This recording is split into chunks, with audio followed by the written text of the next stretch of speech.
সেদিন ভোর ভোর উঠেই জানালাটা খুলতেই দেখি চারপাশটা একেবারে কুয়াশাচ্ছন্ন হয়ে গেছে। দূর দূরান্তের বাড়িগুলো বেশ কিছুটা দেখা যাচ্ছে না।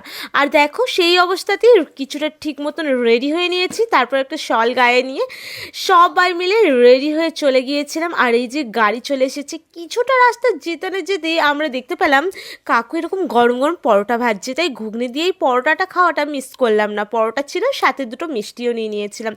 তারপরে এই ট্রেনটাকে পার করে এই শ্রীধাম মায়াপুরে এসে হাজির হলাম। দেখো এত ভিড় দেখে মাথা ঘুরে গিয়েছিল, কিন্তু একটু দূরে এদের এই কৃষ্ণ সংকীর্তন শুনে কিন্তু খুব মনটা ভরে গেল। তারপর 100 টাকা দিয়ে চন্দ্রোদয় মন্দিরে একটু ডোনেশন দিয়ে মন্দিরের ভেতরটায় ঢুকে পড়লাম। তেমন কিছু হয়নি, তবে যা হচ্ছে তা সত্যি চোখ ধাঁধিয়ে দেওয়ার মতন জিনিস।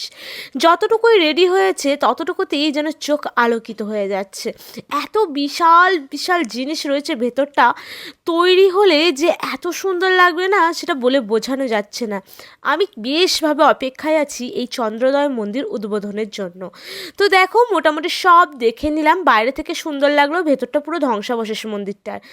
তারপরে গোশালাটা ঘুরে নিয়ে গীতা মেলা দেখতে গিয়েছিলাম। আর হ্যাঁ, এই সংক্রান্তে একটা বড় ভিডিও কিন্তু পোস্ট করে দেওয়া আছে, দেখার জন্য অনুরোধ।